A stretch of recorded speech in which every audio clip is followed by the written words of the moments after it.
Hace más de un siglo, el escritor francés Victor Hugo dijo: Inglaterra tiene dos libros, la Biblia y Shakespeare. Inglaterra creó a Shakespeare, pero la Biblia creó a Inglaterra. Y la historia lo respalda. Los historiadores nos cuentan que en tiempos de la reina Isabel, la Biblia era prácticamente el único libro que todos conocían y valoraban. Cuando los padres peregrinos llegaron a América, trajeron con ellos el mismo respeto por la palabra de Dios. El estadista Daniel Webster dijo: la Biblia vino con ellos, y gracias a su lectura libre y constante, los principios de libertad y de justicia se afianzaron en la sociedad. Incluso el presidente Woodrow Wilson afirmó: América nació para ejemplificar la justicia basada en las Escrituras. Hoy podríamos debatir si la Biblia sigue formando naciones, pero hay algo que es innegable. Las Escrituras fueron clave en la identidad y supervivencia de Israel. No hay otro pueblo en la historia que pueda ser llamado gente de libro de la misma manera. Y la Iglesia hoy tiene mucho que aprender acerca de esto. Cuando el pueblo de Dios deja de amar, de leer y de obedecer su palabra, inevitablemente se aleja de sus bendiciones. Pero si queremos ser como árboles llenos de fruto, nuestra clave es deleitarnos en la palabra de Dios, tal como nos recuerda el Salmo capítulo 1, versículos 2 y 3, que dice, a ver si alguno se acuerda de memoria, dice: sino que en la ley de Jehová está su delicia, y en su ley medita de día y de noche.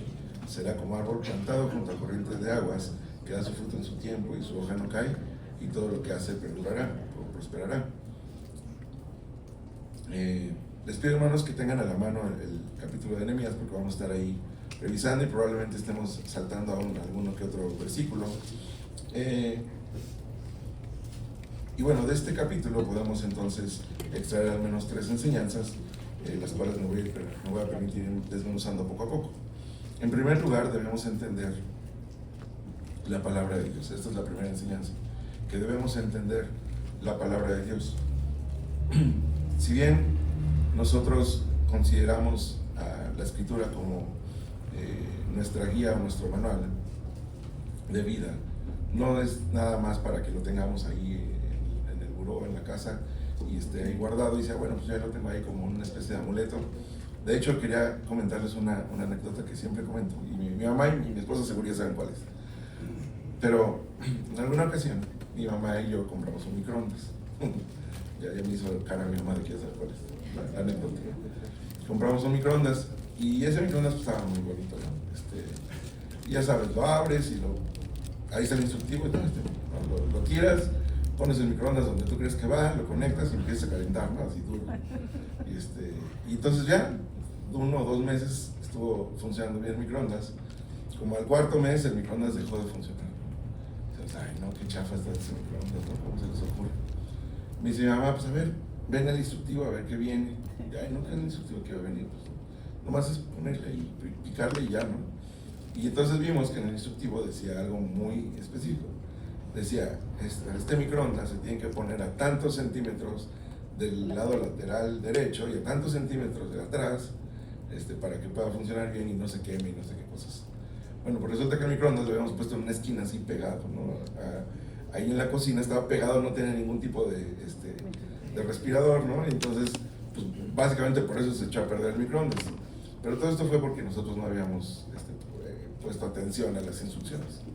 Y al final, me gusta dar este ejemplo porque la Biblia es un libro que si bien es la palabra de Dios, y viene muchas cosas, y viene el conocimiento que podemos tener acerca de Dios y la teología, la cristología, todo, también es un libro muy práctico, donde el Señor nos da instrucciones muy precisas, donde nosotros podemos ver esas instrucciones y poder recibir bendiciones a partir de esas instrucciones.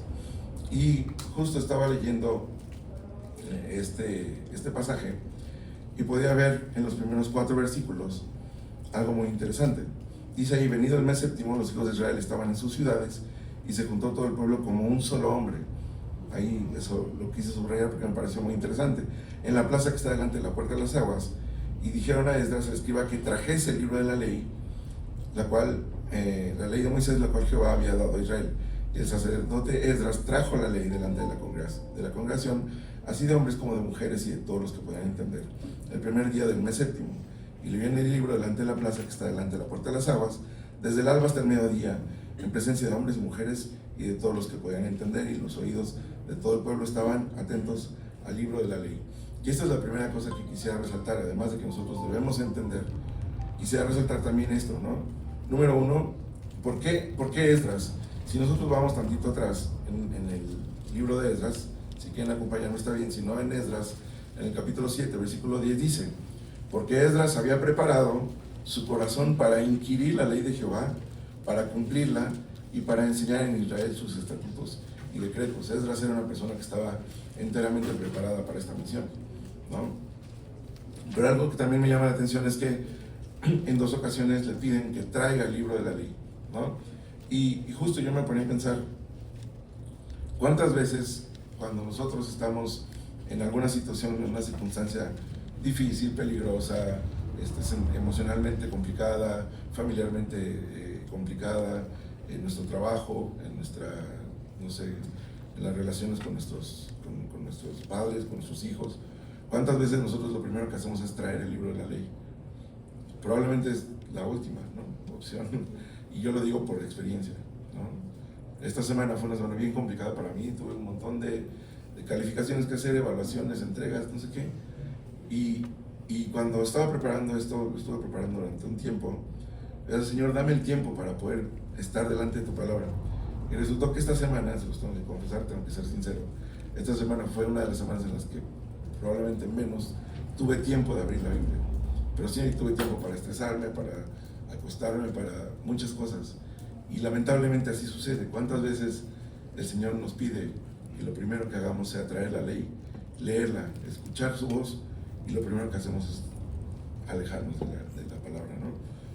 Y Esdras sabía lo que tenía que hacer, él sabía que tenía que traer la ley, y que él quería, tanto él como Nehemías, querían hacer esta reconstrucción, y no una reconstrucción solamente arquitectónica, una reconstrucción política o social. Ellos realmente querían, porque de hecho durante todo el libro de Esdras y Nehemías podemos ver cómo se va construyendo una restauración, una reconstrucción espiritual. Realmente lo demás es lo de menos. El Señor quería reconstruir los corazones y el espíritu de aquellos que ni siquiera habían conocido a Dios. Habían pasado 70 años fuera de Jerusalén, y había habido mucha gente que ni siquiera, y lo podemos ver en los últimos capítulos, en el último capítulo, me parece que es el capítulo 36 del segundo libro de Crónicas, dice que el Señor había mandado profetas, había mandado personas a que hablaran, y ellos no habían querido entender, porque ni siquiera les interesaba. Si nosotros vemos al principio del libro de los Jueces, una de las cosas que dice es, termina de dar este discurso precioso Josué, donde dice que él y su casa van a servir a Jehová, e inmediatamente después el libro de los Jueces dice que se había levantado una generación que no conocía ni la obra de Dios ni el nombre de Dios. Entonces, y esto no es más que el resultado de haber olvidado y de haber dejado a un lado la palabra de Dios. Cuando he leído estos relatos, digo: Dios, por favor, líbrame de ser así, ¿no? Líbrame, Señor, por favor, porque si en algún momento el Señor me permite tener hijitos con mi esposita, yo no quiero que Él no sepa quién es Dios. Yo no quiero que Él no sepa cuál es la obra de que ha hecho Dios en mi vida, en la vida de mi esposa, ¿no? Y a veces es como, sí, vamos a educarlo en esto, vamos a educarlo en tal, vamos a llevarlo a esto, vamos a llevarlo, y pensamos en un montón de cosas, ¿no? Nosotros todavía no tenemos hijos, pero ya estamos pensando en toda la bola de actividades a las que lo vamos a meter. Y difícilmente nos ponemos a pensar lo que tenemos que traer, o más bien, tenemos que traerlo a Él, nosotros primeramente, ir al libro, ¿no? Que cuántas veces aquí dice, y Él vino, o sea, trajo el libro, y el libro no es nada más para traerlo, como decíamos, no, yo lo traigo en la mochila, ya, asunto arreglado, ¿no? Si nosotros pensamos en el libro, hay un pasaje que es precioso, que creo que todos hemos leído, y les pediría que me acompañaran ahí al Salmo 119, por favor. En el Salmo 119 hay varios pasajes donde podemos ver lo que la propia palabra dice acerca de sí misma. Y en el versículo 9, en el Salmo 119, versículo 9 dice: ¿con qué limpiará el joven su camino? Con guardar tu palabra. En el versículo 11 dice: en mi corazón he guardado, ¿qué dice? Tus dichos, para no pecar contra ti. En el versículo 105, un poquito más adelante, podemos ver que dice: Lámpara es a mis pies tu palabra y lumbrera a mi camino. En el versículo 114 podemos ver que dice: mi escondedero y mi escudo eres tú. ¿En dónde? En tu palabra he esperado. En el versículo 130 dice: mi boca abrí y suspiré porque deseaba ¿qué? Tus mandamientos. Perdón, 131. Porque deseaba tus mandamientos. Y en el versículo 160 dice: la suma de tu palabra es verdad y eterno es todo juicio de tu justicia. Podemos ver cómo claramente la palabra debería ser todo para el cristiano, debería ser todo para el seguidor de Cristo. Si la palabra no es un libro para traerlo y dejarlo ahí, ¿no? Para traerlo en la mochila y tenerlo ahí como un amuleto. La palabra es para tenerla, para guardarla, para anhelarla. Anhelamos tus mandamientos, dice, ¿no? Y bueno, es interesante porque podemos ver aquí que Esdras, además, hacía entender, ¿no? Dice en el versículo 2: el sacerdote Esdras trajo la ley delante de la congregación, así de hombres como mujeres, y de todos los que podían entender el primer día del mes séptimo. En el versículo 3 dice: en presencia de hombres y mujeres y de todos los que podían entender, y los oídos de todo el pueblo estaban atentos al libro de la ley. Por lo tanto, es indispensable que no solamente leamos y traigamos la palabra, sino que podamos entender. Y esto es algo que a mí me parece fascinante. La iglesia es un lugar donde justo el Señor ha levantado maestros, donde ha levantado líderes, donde ha levantado pastores, donde ha levantado mujeres, ¿no? Jóvenes, que están dispuestos a hacer entender a otros su palabra. Y es una bendición poder pertenecer a una iglesia como esta, donde claramente hay personas preparadas para poder hacer esto, principalmente nuestro pastor y después los que están enseñando en las clases, ¿no? Por algo también hay un ministerio específicamente para niños, con historias y con vocabulario, con cosas, con didácticas hechas exclusivamente para niños, para que ellos puedan también entender la palabra, porque todos necesitamos la palabra de Dios, todos necesitamos la palabra de Dios. Dice Romanos capítulo 15, en el versículo 4,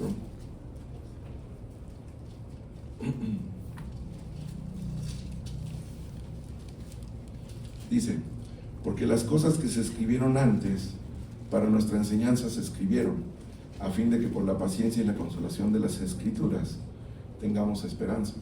Y todo lo que podemos ver y todo lo que podemos entender, todo lo que podemos abrir en la Escritura, así sea el Antiguo o el Nuevo Testamento, todo está escrito para nuestra enseñanza, pero no para una enseñanza intelectual que se quede solamente en la mente, ¿no? Dice ahí Pablo en la carta a los Romanos, dice: para que tengamos consolación en las Escrituras y para que tengamos esperanza. No, muchas veces justo ponemos nuestra esperanza en lugares que no nos van a dar esperanza. Ponemos nuestra esperanza en lugares donde no la vamos a encontrar, actividades, amigos, trabajos, ocupaciones, pero el Señor realmente quiere que nuestra esperanza esté en su palabra, y ahí es donde debe radicar nuestra esperanza, en la palabra del Señor. En segundo lugar, les pido que me acompañen ahora al versículo 9 del libro de Nehemías. En segundo lugar, debemos regocijarnos en la palabra de Dios. El versículo 9 al 12 dice así: y Nehemías, el gobernador y el sacerdote, Esdras escriba y los levitas que hacían entender al pueblo, dijeron a todo el pueblo: días santos a Jehová nuestro Dios, no os entristezcáis ni lloréis, porque todo el pueblo lloraba oyendo las palabras de la ley. Luego les dijo: id, comed grosuras y bebed vino dulce y enviad porciones a los que no tienen nada, preparado, porque días santos a nuestro Señor. No os entristezcáis, porque dice ahí: el gozo de Jehová es nuestra fuerza. Y es el centro de este pasaje, ¿no? El gozo de Jehová es nuestra fuerza. Los levitas pues hacían callar todo el pueblo, diciendo: callad, porque es día santo, y no os entristezcáis. Y todo el pueblo se fue a comer y a beber y a obsequiar porciones. ¿Y a qué dice ahí? Y a gozar de grande alegría, porque habían entendido las palabras que les habían enseñado.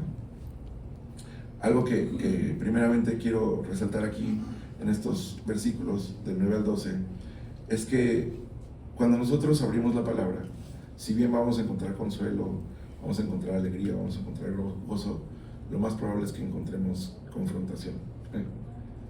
Y no hay manera de poder dar vuelta atrás si no sabemos de qué tenemos que dar vuelta, ¿no?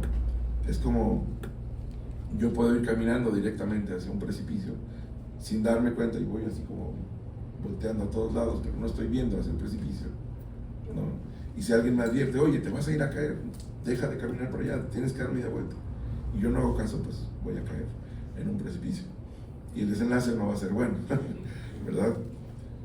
Y justo una de las cosas que sucede cuando nosotros leemos la palabra es la confrontación.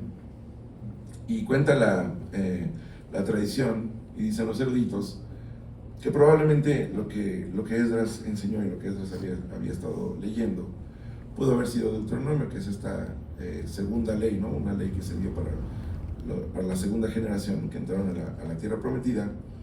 Y si fue así, probablemente sí, porque pues estuvieron día y noche durante varios días. Si fue así, probablemente en algún momento escucharon Deuteronomio 6, del 3 al 9, que dice, ustedes lo conocen, es el Shema Israel, ¿no? Oye, pues Israel, cuida de poner por obra, para que te vaya bien en la tierra que fluye leche y miel, y os multipliquéis, como te ha dicho Jehová, el Dios de tus padres. Oye Israel, Jehová nuestro Dios, Jehová uno es. Y amarás a Jehová tu Dios de todo tu corazón y de toda tu alma, y con todas tus fuerzas, y estas palabras que yo te mando hoy estarán sobre tu corazón y las repetirás a tus hijos. Y las hablarás, y hablarás de ellas estando en tu casa y andando por el camino y al acostarte y cuando te levantes, y las atarás como una señal en tu mano y estarán como frontales entre tus ojos y las escribirás en los postes de tu casa y en tus puertas, ¿no? Probablemente ellos leyeron esto, o bueno, más bien Esdras les leyó esto y les explicó esto, y al escucharlo, pues se quedaron así como, pero ¿cómo? Si llevamos años viviendo en el exilio, ¿no? Pero si conocemos otros dioses y no conocemos a Dios, ¿cómo que Jehová es el único Dios? ¿Cómo que es el único Señor? Si llevamos tiempo adorando a otros dioses que ni siquiera son parte de nuestra identidad. Entonces, la reacción de ellos fue llorar. Y probablemente el Señor, cuando estamos aquí en su casa, cuando estamos en alguna clase, no está el típico chiste, ¿no? Que dice, alguien le contó al pastor lo que me está pasando, ¿no? Porque no es el pastor, es la palabra. La palabra nos confronta todo el tiempo. Todo el tiempo. Y a veces también por eso no queremos abrirla, la verdad. Todo el tiempo la palabra tiene algo que decir a nosotros. Y probablemente no sea lo más agradable. Porque la palabra nos exhibe, ¿no? Y nos pone delante de un espejo y decimos, Dios, ¿cómo puede ser posible que me ames siendo como soy? Y probablemente eso es lo que les pasó a los israelitas. Decía ahí, también en Deuteronomio capítulo 11, este pasaje para mí ha sido muy fuerte. Deuteronomio 11, versículo 21 al 28 dice, para que sean vuestros días, de hecho es una continuación tal cual de lo que dice Deuteronomio 6, para que sean vuestros días y los días de vuestros hijos tan numerosos sobre la tierra que Jehová juró a vuestros padres que les había de dar, como los días de los cielos sobre la tierra. Porque si guardaréis cuidadosamente todos estos mandamientos que yo os prescribo para que los cumpláis, y si amaréis a Jehová vuestro Dios andando en todos sus caminos y siguiéndole a él, Jehová también echará delante de vosotros a todas estas naciones, y desposeeréis naciones grandes y más poderosas que vosotros. Eso no tenía sentido para ellos. Eso no tenía ningún sentido para ellos. Había sido todo lo contrario. Todo lugar que pisara la planta de vuestro pie será vuestro, desde el desierto hasta el Líbano, desde el río Éufrates hasta el mar occidental será vuestro territorio. Nadie se sostendrá delante de vosotros. Miedo y temor de vosotros pondrá Jehová vuestro Dios sobre toda la tierra que pisaréis, como él os ha dicho. He aquí yo pongo hoy delante de vosotros la bendición y la maldición. Este pasaje es muy fuerte. La bendición, si oyereis los mandamientos de Jehová vuestro Dios, que yo os prescribo hoy, y la maldición, si no oyereis los mandamientos de Jehová vuestro Dios, y os apartaréis del camino que yo os ordeno hoy, para ir en pos de dioses ajenos que no habéis conocido. Y cuando leo esto en Deuteronomio y me pongo a pensar en el pueblo de Israel, digo, pues ¿cómo no van a llorar? ¿No? ¿Cómo no van a entristecerse?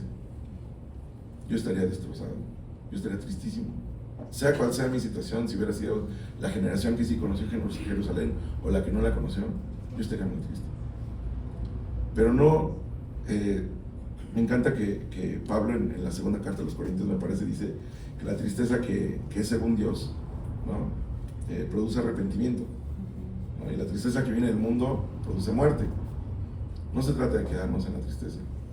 Obviamente, cuando el Señor nos toca y nos toca profundamente nuestro corazón, nos llenamos de tristeza y decimos: Dios, por favor, perdóname, ¿no? Pero de nada vale si nos quedamos solamente con la tristeza. Tenemos esperanza con el Señor, tenemos esperanza con Él, y la esperanza está en saber que Él no nos va a dejar. Al final de cuentas, a pesar del pueblo, Él cumplió la promesa. Él no dejó de cumplirla, tal vez la postergó un poco para enseñar a su pueblo, porque Él no puede negarse a sí mismo. Digo, si no obedecen también algo, van a tener consecuencias. Y en tercer lugar, podemos ver que debemos obedecer la palabra de Dios. Dice Santiago 1, del versículo 22 al 25: pero sed hacedores de la palabra, y no tan solamente oidores, engañándoos a vosotros mismos. Porque si alguno es oidor de la palabra, pero no hacedor de ella, este es semejante al hombre que considera en un espejo su rostro natural, porque él se considera a sí mismo y se va, y luego olvida cómo era. Mas el que mira atentamente en la perfecta ley, la de la libertad, y persevera en ella, no siendo oidor olvidadizo, sino hacedor de la obra, este será bienaventurado en lo que hace. Y podemos ver aquí en Nehemías, en el capítulo 8, versículo 13, lo que dice ahí. Dice: al día siguiente, inmediatamente, ¿no? Ya vimos que decía que se gozaban. En el versículo 10 dice: no os entristezcáis, porque el gozo de Jehová es vuestra fuerza. Y el versículo 12 dice: y todo el pueblo se fue a comer y a beber y a obsequiar porciones y a gozar de gran alegría, porque habían entendido las palabras que les habían enseñado. Esta tristeza había desaparecido y ahora se gozaban. Pero después dice: al día siguiente se reunieron las cabezas de las familias de todo el pueblo, sacerdotes y levitas, a Esdras el escriba, para entender las palabras de la ley. Es decir, estaban anhelando ya. O sea, era tanto el gozo por la palabra que dijeron: luego, mañana le seguimos, ¿no? Y hallaron escrito en la ley de Jehová, que había mandado por mano de Moisés, que habitasen los hijos de Israel en tabernáculos en la fiesta solemne del mes séptimo.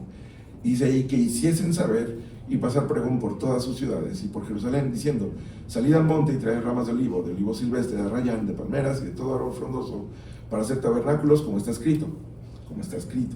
Salió pues el pueblo y trajeron ramas e hicieron tabernáculos, cada uno sobre su terrado, en sus patios, en los patios de la casa de Dios, en la plaza de la puerta de las aguas y en la plaza de la puerta de Efraín. Y toda la congregación que volvió de la cautividad hizo tabernáculos. Si se fijan, se repite constantemente el hacer. Y en tabernáculos habitó, porque desde los días de Josué, hijo de Nun, hasta aquel día no habían hecho así los hijos de Israel. ¡Wow! ¿Se imaginan cuántos años habían pasado sin que el pueblo de Israel había hecho lo que les tocaba hacer?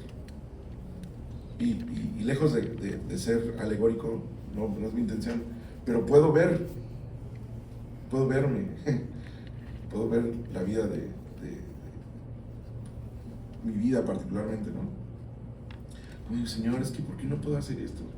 ¿No? ¿Y por qué no puedo ser constante estudiando tu palabra? ¿Por qué no puedo ser constante en mis estudios? ¿Por qué no puedo ser constante en mi trabajo? ¿Por qué no puedo ser constante en mi relación con mi familia, con mi esposa, con mis hijos? ¿Por qué no puedo ser constante en un montón de cosas? ¿Por qué no puedo ser alguien que claramente da testimonio de lo que cree y que soy luz? ¿Y por qué de pronto siento que soy tan oscuro en un mundo ya oscuro de por sí? Pues probablemente porque no hemos abierto la palabra.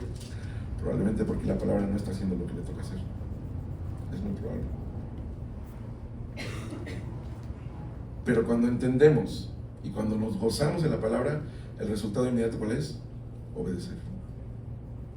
No hay otro resultado. Es inmediato.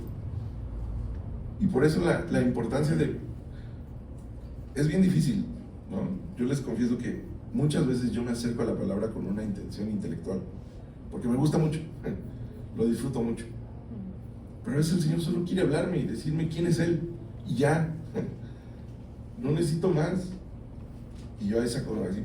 Luego deberían de ver la mesa, así agarro 1000 diccionarios y cosas así. Está la mesa llena para que solamente Él me diga: oye, yo soy soberano, punto. Y yo tratando de buscar cosas escondidas ahí atrás, ¿no? El Señor solo quiere revelarse quién es Él, y nosotros nos vamos a alinear automáticamente, ¿no? nosotros vamos a obedecer. Habían pasado años que no habían hecho desde los tiempos de Josué. Y dice ahí, termina diciendo en el versículo 17, y hubo alegría muy grande.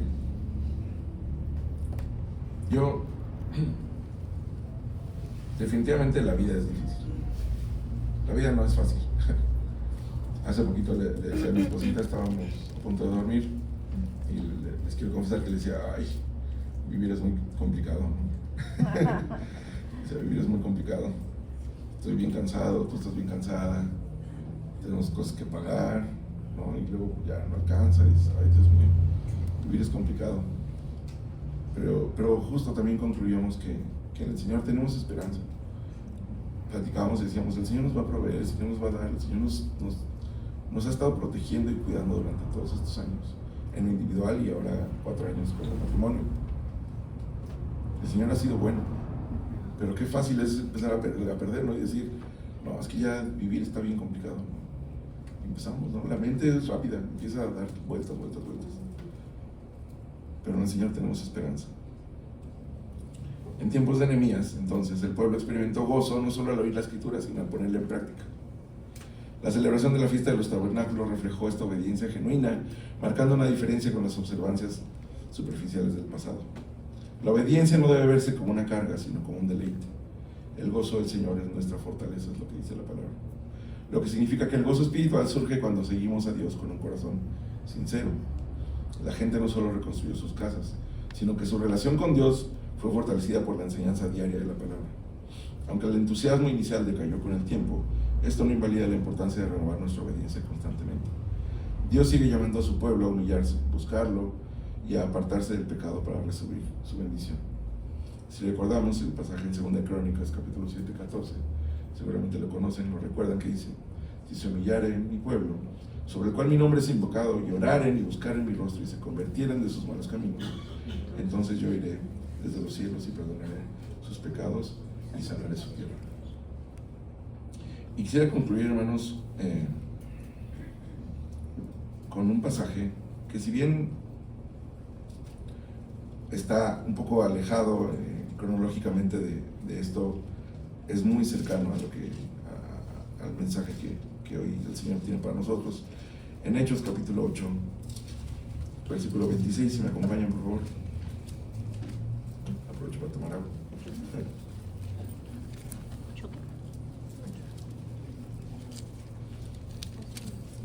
Hechos capítulo 8, versículo 26, dice, un ángel del Señor habló a Felipe diciendo, levántate y ve hacia el sur por el camino que desciende de Jerusalén a Gaza, el cual es desierto. Entonces él se levantó y fue, y sucedió que un etíope, un eunuco, funcionario de Candace, reina de los etíopes, el cual estaba sobre todos sus tesoros y había venido a Jerusalén para adorar, volvía sentado en su carro y leyendo al profeta Isaías. Y el Espíritu dijo a Felipe, acércate y júntate a ese carro. Acudiendo Felipe, le oyó que leía al profeta Isaías y dijo, pero ¿entiendes lo que lees? ¿No? Esta relación con lo que pasaba, ¿no? También con Nehemías, bueno, Esdras y los maestros que estaban alrededor de Esdras se dedicaron a explicar a los que estaban ahí. Y entonces Felipe le dice, ¿entiendes lo que lees? Él le dijo, ¿y cómo podré si alguno no me enseñare? Y dábamos gloria y gracias a Dios, porque en esta iglesia hay quienes pueden ayudarnos a entender y nos enseñan. ¿Y cómo podré si alguno no me enseñare? Y rogó a Felipe que subiese y se sentara con él. El pasaje de la escritura que leía era este: como oveja a la muerte fue llevado, y como cordero mudo delante del que lo trasquila, así no abrió su boca. En su humillación no se le hizo justicia, mas su generación, ¿quién la contará? Porque fue quitada de la tierra su vida. Respondiéndole el eunuco, dijo a Felipe, te ruego que me digas, ¿de quién dice el profeta esto? ¿De sí mismo o de algún otro? Entonces Felipe, abriendo su boca y comenzando desde esta escritura, le anunció el evangelio de Jesús. Y yendo por el camino llegaron a cierta agua, y díjole un eunuco, aquí hay agua, ¿qué impide que yo sea bautizado? Felipe dijo, si crees de tu corazón bien puedes. Y respondiendo dijo, creo que Jesucristo es el Hijo de Dios. Y mandó parar el carro y descendieron ambos al agua, Felipe y el eunuco, y le bautizó. Cuando subieron al agua, el Espíritu del Señor arrebató a Felipe, y el eunuco no le vio más, y siguió, ¿qué dice ahí? Gozoso su camino. Qué hermoso. Y quisiera concluir con esto, hermanos. Probablemente algunos o todos estemos pasando por alguna etapa de reconstrucción en nuestra vida, por alguna etapa de renovación. Probablemente haya áreas en nuestra vida que están destruidas, que no tienen muros, que no tienen puertas, que fueron quemadas a fuego, que ni siquiera se pueden reconocer. Volteas para atrás y dices, ¿qué estoy haciendo y por qué no me reconozco? ¿No? Yo no sé la situación en tu familia, en tu trabajo, pero el Señor sí lo sabe. El Señor sí lo sabe y el Señor le interesa, o sea, Él es el primero interesado en reconstruir esa parte de tu vida que no ha sido reconstruida. Y lamentablemente muchas veces esas partes de nuestra vida no han sido reconstruidas porque no le dejamos al Señor que nos reconstruya. Y yo te pregunto, ¿entiendes lo que leímos hoy? Felipe le predicó el evangelio de Jesús al etíope. No le predicó una historia aislada, no le predicó otra cosa más que el evangelio a Jesucristo y a este crucificado, como dice la Escritura. ¿Y para qué? ¿O por qué? Porque somos pecadores.